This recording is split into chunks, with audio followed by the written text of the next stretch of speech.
Olá, tudo bem com vocês? Hoje eu vou contar vários causos mais impressionantes que já apareceram aqui no canal. Então já deixa aquele joinha para fortalecer, porque essas histórias merecem. Nossos pais e avós, aqueles mais antigos, de 60, 70 anos, geralmente não contam tudo o que já sofreram na vida, né? Mas esses dias eu estava conversando com um senhor goiano que pegou uma certa intimidade comigo. Como sou um bom ouvinte, fui escutando a história dele e, rapaz, quase que o velho chorou ao me contar.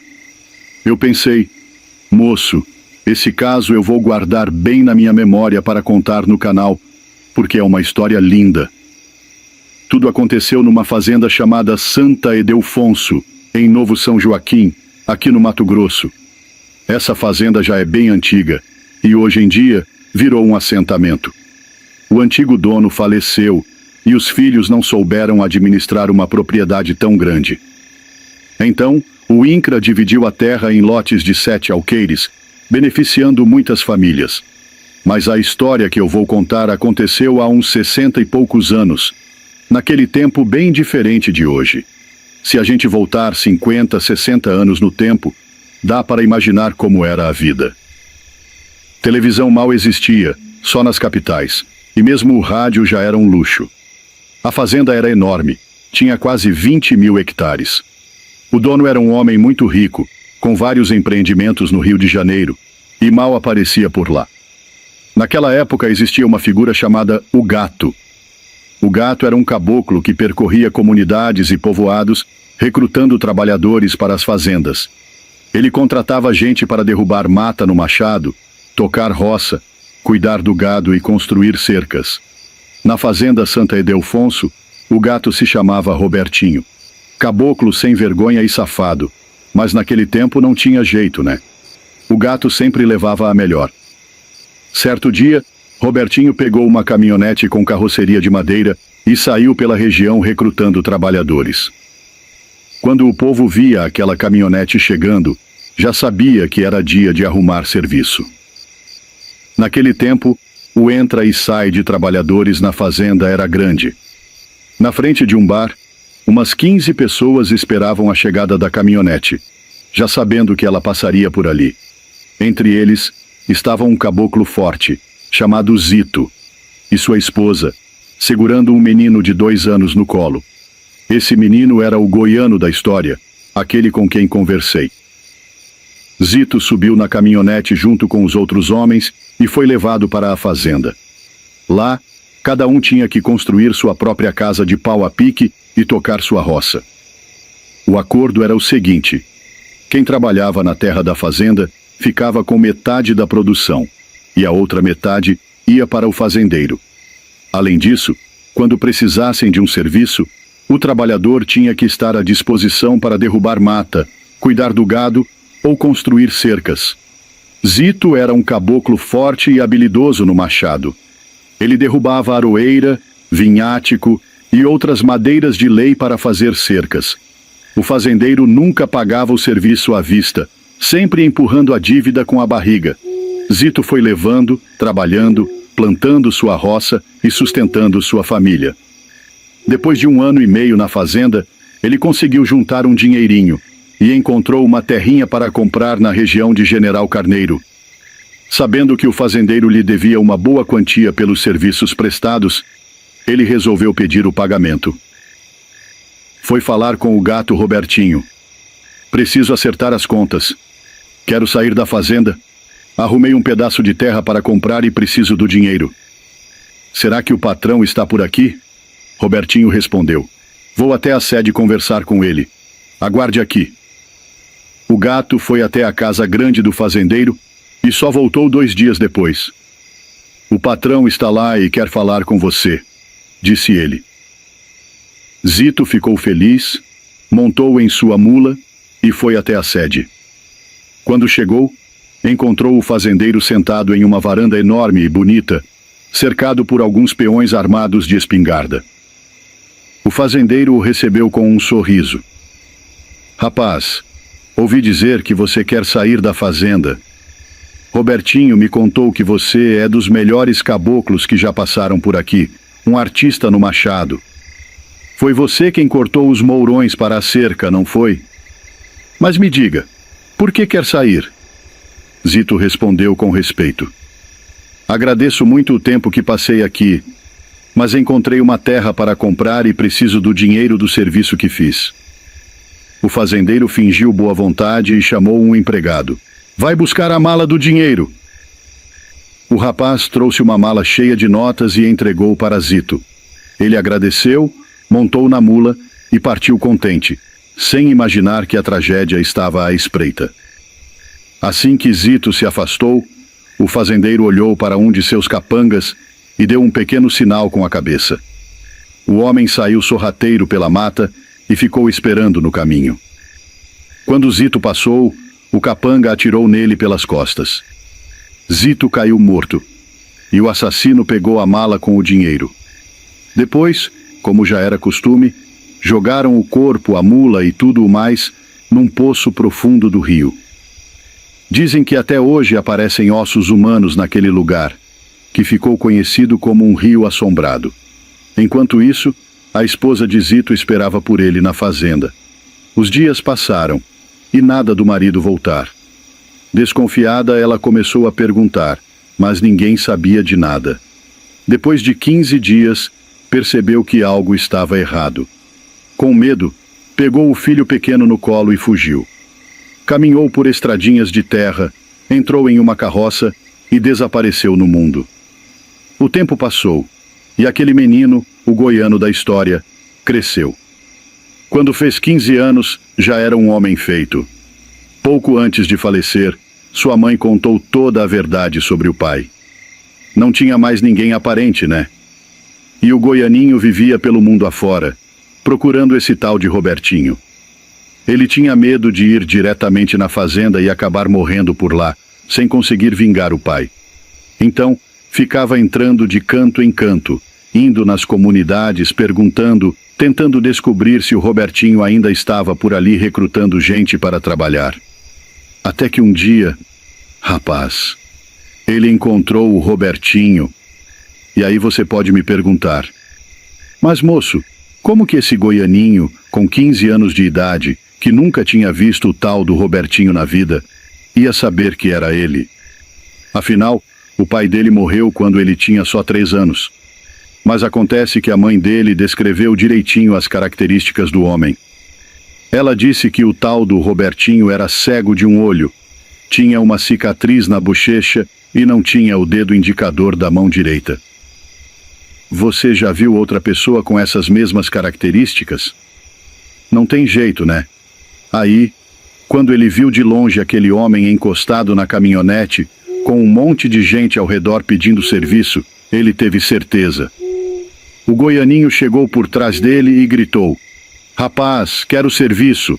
Na hora que o Robertinho virou, foi num piscar de olhos. O goianinho puxou um punhal e, sem pensar 2 vezes, abriu os bofes dele no chão. Rapaz, só de imaginar a cena me dá um frio na espinha.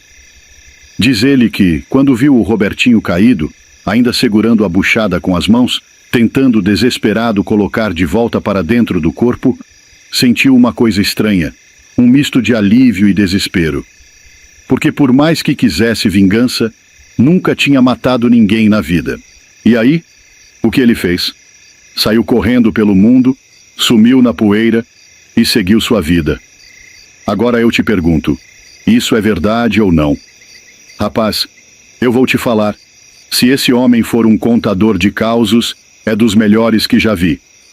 Mas eu senti verdade nas palavras dele. A gente sente quando a pessoa fala com o coração, né?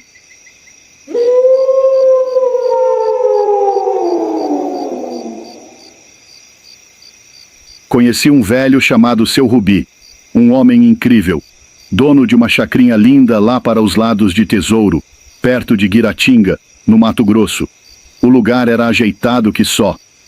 Seu Rubi era um homem devoto, muito ligado às folias de reis e às tradições da região. Mas apesar da fé, era teimoso como ele só. Não aceitava de jeito nenhum que na quaresma e nos dias santos não se podia caçar. Para ele, Deus colocou os bichos na terra para servir os homens, e não tinha essa de dia proibido. Certo dia, ele chegou em casa animado e falou para a mulher dele, Dona Graça: Mulher do céu, acabei de ver a vereda mais linda do mundo, cheia de catitus. Nunca vi tanto catitu junto. Mais de 50, parecia até um bando de queixadas, mas aqui nem tem queixada. A mulher já sabia onde aquilo ia dar e logo tratou de alertar. Homem, hoje é quarta-feira das dores. Você sabe que não pode caçar na quaresma. Mas ele não quis nem saber. Todo dia é dia de caça, mulher. Quero pelo menos um catitu para assar. Dona Graça insistiu, mas conhecia bem a teimosia do marido. Preparou um mexidão, amarrou num paninho e entregou para ele. Ele já estava de espingarda pronta.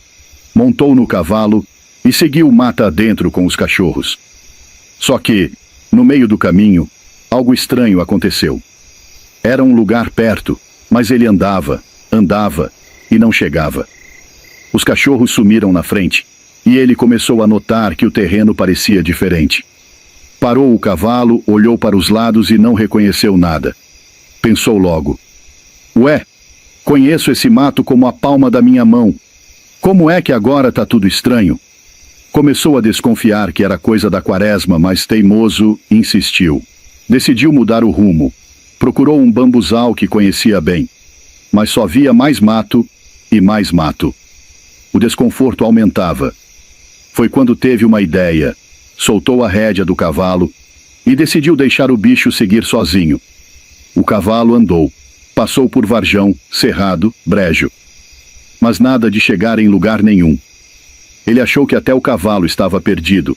Pegou de volta a rédea e tentou encontrar o caminho sozinho, mas cada vez se enfiava mais no mato.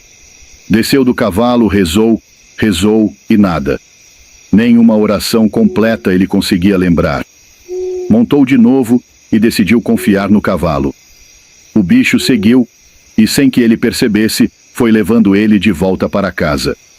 Enquanto isso, Dona Graça, preocupada com a demora, resolveu dar uma pescada no corguinho ali perto. Foi então que viu o marido chegando. Mas ele vinha esquisito, com a cara sofrida, olhar perdido. E os cachorros de caça, que sempre vinham junto, não estavam com ele. Quando ele passou por ela, nem cumprimentou. Ela estranhou e chamou: Rubi? Ele parou, olhou para ela e perguntou: Dona, tudo bom?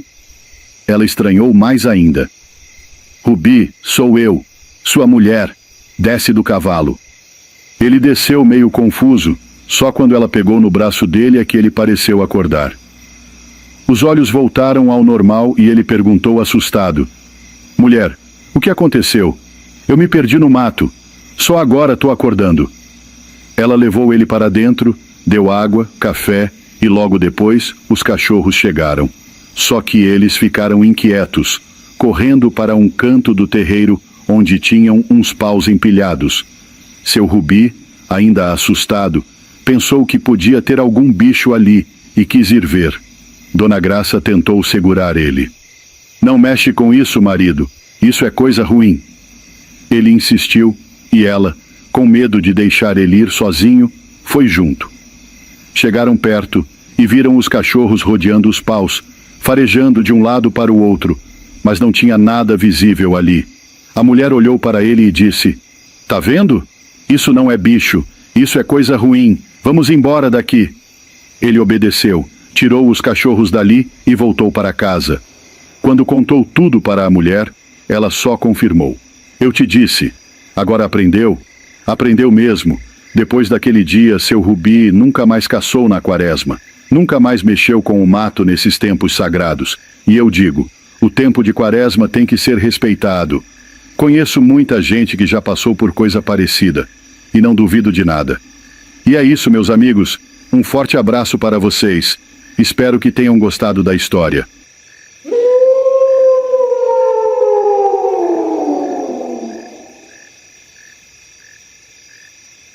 Meu nome é Antônio. E hoje vou contar um caso que aconteceu com meu bisavô, seu Joaquim. Um homem zeloso, trabalhador, dedicado às suas terras e à sua família. Ele tinha 8 filhos e uma esposa muito dedicada. Seu primogênito era um homem forte e sempre ajudava o pai nos afazeres da propriedade. Era bonito de ver aquela família unida. Certo dia, seu Joaquim saiu cedo para trabalhar na terra, lá na região de Taquaritinga, no interior de São Paulo. Podia ser para mexer com o gado, consertar uma cerca ou cuidar do roçado, ninguém sabia ao certo. Normalmente o filho mais velho ia com ele, mas naquele dia ficou para ajudar os irmãos mais novos com os porcos, carneiros e galinhas. Assim, seu Joaquim seguiu sozinho, levando suas ferramentas e uma espingarda. Ninguém combinou se ele voltaria para o almoço ou se algum dos filhos levaria comida para ele. Mas o tempo foi passando. Meio-dia chegou, depois 1 hora, 2 horas, e nada de seu Joaquim aparecer. Aquilo era estranho. Ele nunca falhava no almoço. Preocupados, sua esposa e os filhos decidiram ir atrás dele. Chegando ao local onde ele deveria estar, não o encontraram. Havia apenas suas ferramentas e a espingarda encostada numa árvore. Começaram a procurá-lo nos arredores, perguntaram aos vizinhos, mas ninguém sabia de nada. As buscas continuaram por dias e semanas, mas nada. Nenhum rastro, nenhum cheiro, nenhum urubu, nenhuma pista. Seu Joaquim havia desaparecido sem deixar vestígios. Meses se passaram. Sua esposa, tomada pela angústia, decidiu procurar uma benzedeira. A mulher, já idosa e muito sábia, ouviu o relato com atenção e disse: "Faça o seguinte. Prepare um prato de macarrão bem temperado com bastante alho. Na sexta-feira, na boca da noite, vá com seu filho mais velho até a mata onde seu Joaquim sumiu. Deixe o prato sobre um tronco e espere. Você verá seu marido." Mesmo desconfiada, a esposa de seu Joaquim seguiu o conselho. Na sexta-feira, preparou o macarrão e, junto com o filho mais velho, foi até a mata. Escolheram um tronco de árvore, deixaram o prato ali e se esconderam esperando. Poucos minutos depois, apareceu uma criatura sombria. Eles não conseguiam distinguir se era um lobo, uma onça ou outra coisa, mas parecia grande, forte e assustador. Eu tenho para mim que era um lobisomem. O ser se aproximou do prato, desembrulhou e começou a comer. À medida que comia, começou a se transformar. Até que, diante deles, estava ninguém menos que seu Joaquim. A esposa correu para abraçá-lo, mas ele a deteve com um gesto. "Não chega perto. Agora que recuperei a memória, não sei o que posso fazer. Não sou mais dono de mim. Fiquem onde estão." Ainda assim ela insistiu. "Joaquim, você sumiu há meses. O que aconteceu com você? Eu vi com meus próprios olhos você se transformar.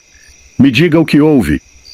Seu Joaquim, ainda se recuperando, suspirou fundo e contou: "Mulher, no dia em que fui para o roçado, encontrei nossa vizinha, aquela que mora do outro lado do córrego. Ela me tentava fazia tempo, mas eu sempre resisti. Tenho amor por você, por nossos filhos, por nossa vida. Nunca cedi. Acho que isso a enfureceu. Naquele dia, ela me ofereceu um prato de macarrão, igualzinho a este, bem temperado. Disse que era para eu almoçar ali mesmo, sem precisar voltar para casa. Eu comi. Depois disso, não me lembro de mais nada. Só sei que agora estou aqui, diante de vocês." A mulher ficou em choque, o filho pálido e sem palavras. Seu Joaquim terminou de comer, olhou para eles e fez um último aviso: "Daqui para frente, não me procurem mais. Se eu encontrar vocês na mata outra vez, posso não ter memória, posso não me controlar. Pode acontecer uma tragédia." E assim, diante dos olhos da esposa e do filho, ele se transformou novamente e correu para o mato. Nunca mais foi visto.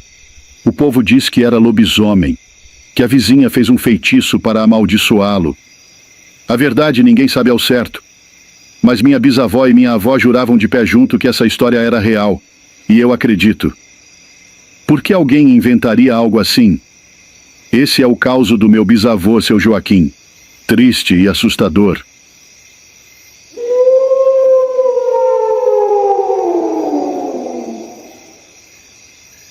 Rapaz, tinha um caboclo que gostava demais de caçar. O ano tem 365 dias, e eu te digo que, se pudesse, ele caçava em pelo menos uns 350. Só tinha um dia que ele respeitava e não ia pro mato: a sexta-feira. Não era por gosto, não. Era por causa de um trato que ele tinha com o caipora. Mas um dia, sei lá o que deu na cabeça do homem, ele resolveu quebrar o acordo. Botou a espingarda nas costas, pegou um bocado de comida, meteu o cinturão com as balas, deu um beijo na mulher e partiu pro mato. Foi avançando, facão em punho, quando viu um bando de catitus. Mirou bem, preparou o tiro. Mas, rapaz, os bichos sumiram antes que ele puxasse o gatilho, como se tivessem sido avisados. Foi aí que bateu o arrependimento. Oxente, hoje é sexta-feira. Tô lascado, pensou ele. Não só quebrou o trato, como esqueceu de levar o fumo que todo dia deixava pro caipora. Ficou tenso, mas decidiu seguir adiante. Já estava ali, né? Mal deu mais uns passos, e no meio da trilha, quem brota na frente dele? O caipora. Um ser esquisito, cabeludo, com os pés virados para trás. Mas o caboclo já tinha uma certa convivência com ele, então nem se assustou tanto. Ué, rapaz, sexta-feira e tu no mato? E o meu fumo? Perguntou o caipora, com aquela voz arrastada. O caçador sentiu o suor gelar na nuca. Pensou rápido. Se eu tô lascado, pelo menos que seja do meu jeito. Aí olhou bem pro caipora e respondeu: trouxe sim, homem. Mas hoje o fumo tá tão bom que eu quero fazer diferente. Vou acender direto na sua boca, só para lhe agradar mais. O caipora, curioso, abriu aquele bocão, mas foi a deixa pro caçador sacar a garrucha e sapecar 2 tiros certeiros dentro da boca da criatura. O bicho caiu coberto de fumaça, e o caboclo já deu meia volta pensando: matei o tinhoso. Mal andou uns 20 metros e escutou uma risada. Não era uma risada qualquer, não. Era daquelas que gelam os ossos. Antes que ele pudesse reagir, sentiu uma lapada nas costas que o jogou no chão. O caipora estava ali, inteiro, cuspindo bala e fumo, olhando para ele com aquele sorriso de quem não gostou nada da brincadeira. Rapaz, esse fumo seu é fraquinho demais, mas pelo menos tem um cheirinho bom. E aí, meu amigo, foi só lapada. O caçador apanhou até se arrepender de ter nascido. Sobreviveu, porque eu tô aqui contando essa história. Mas depois desse dia, nunca mais pisou naquele mato. Moral da história: respeita os tratos, rapaz. E se for fazer acordo com o que não entende, não inventa de ser esperto.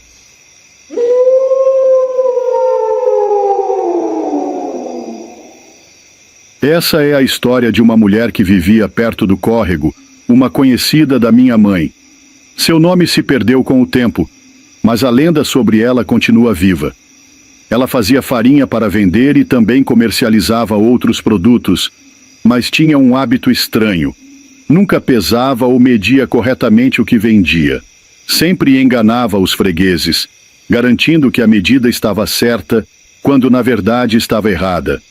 O povo da vila dizia que ela fazia isso há muitos anos e que nunca havia sofrido consequências. Medir mal medido, pesar sem pesar, isso é pecado. Era o que alguns alertavam, mas ela apenas ria e continuava com seus trambiques. Com o passar do tempo, eventos estranhos começaram a acontecer. Certas noites, quando a neblina cobria o córrego, ouviam-se ruídos vindos da casa dela. Pareciam passos pesados arrastando-se pelo chão de madeira, mesmo quando a casa estava vazia. Algumas pessoas juravam que viam sombras se movendo perto da porta, como se algo estivesse esperando para entrar. Então, em uma noite de tempestade, tudo mudou.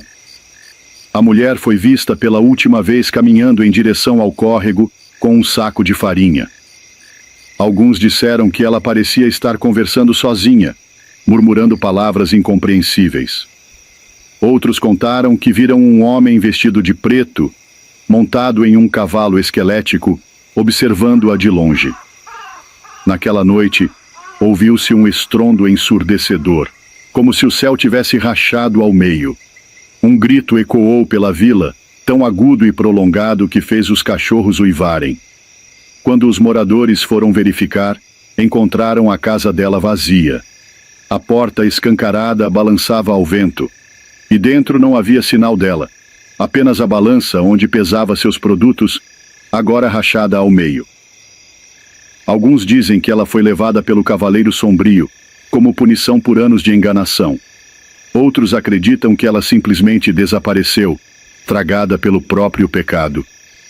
O que se sabe é que, depois daquele dia, qualquer um que tentasse habitar aquela casa abandonada, logo se via atormentado por pesadelos terríveis e cochichos durante a noite. Minha mãe sempre me dizia: quando você vende algo errado, isso volta para você de alguma forma. E a história dessa mulher é a prova disso. Ninguém nunca mais a viu. Apenas o vento assovia pelo córrego, como se sussurrasse a mesma advertência que ela ignorou a vida inteira. Medir mal medido, pesar sem pesar, isso é pecado.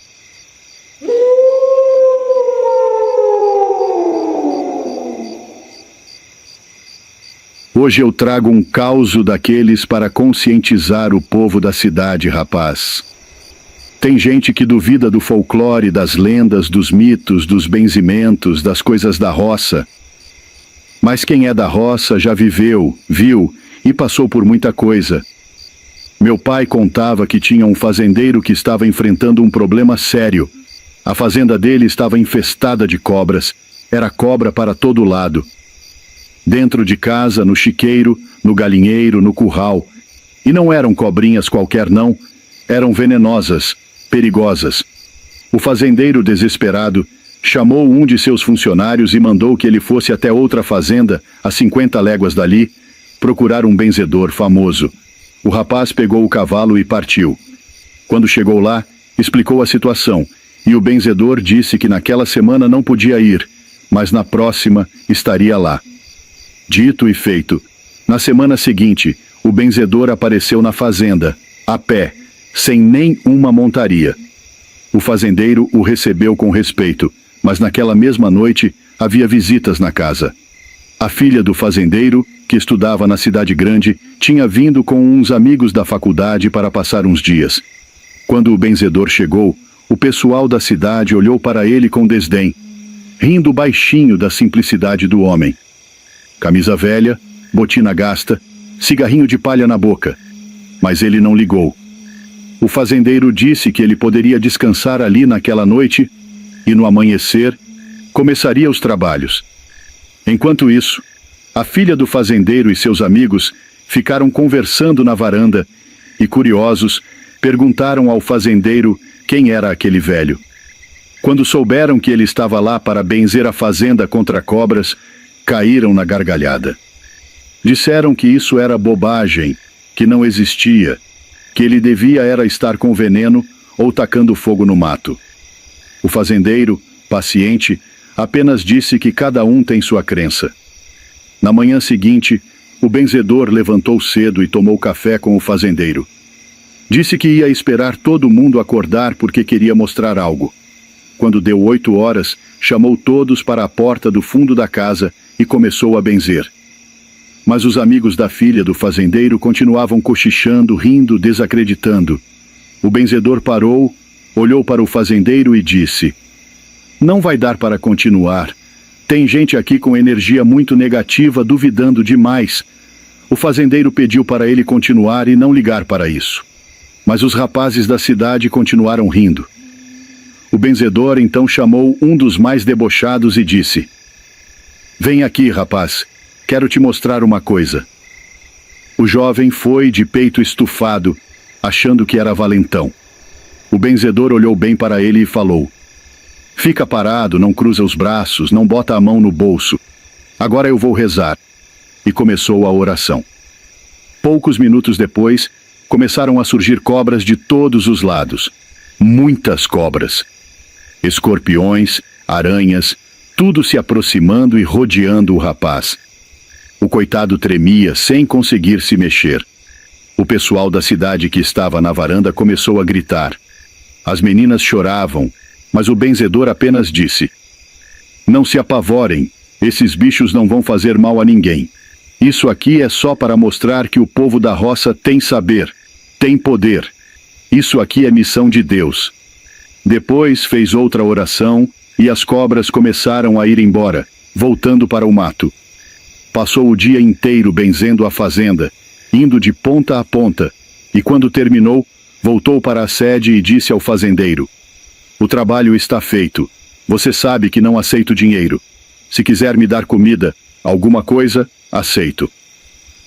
O fazendeiro, agradecido, insistiu para que ele jantasse e passasse a noite lá. No dia seguinte, ainda providenciou uma carroça para levá-lo de volta. Depois daquele dia, todos na fazenda passaram a respeitá-lo. E os visitantes da cidade nunca mais duvidaram do poder dos benzimentos. Moral da história: nunca duvide do que você desconhece, rapaz. Pode ser que você passe vergonha igual aquele rapazinho, na frente de todo mundo. O povo da cidade acha que sabe tudo, mas tem coisas que só quem é da roça entende.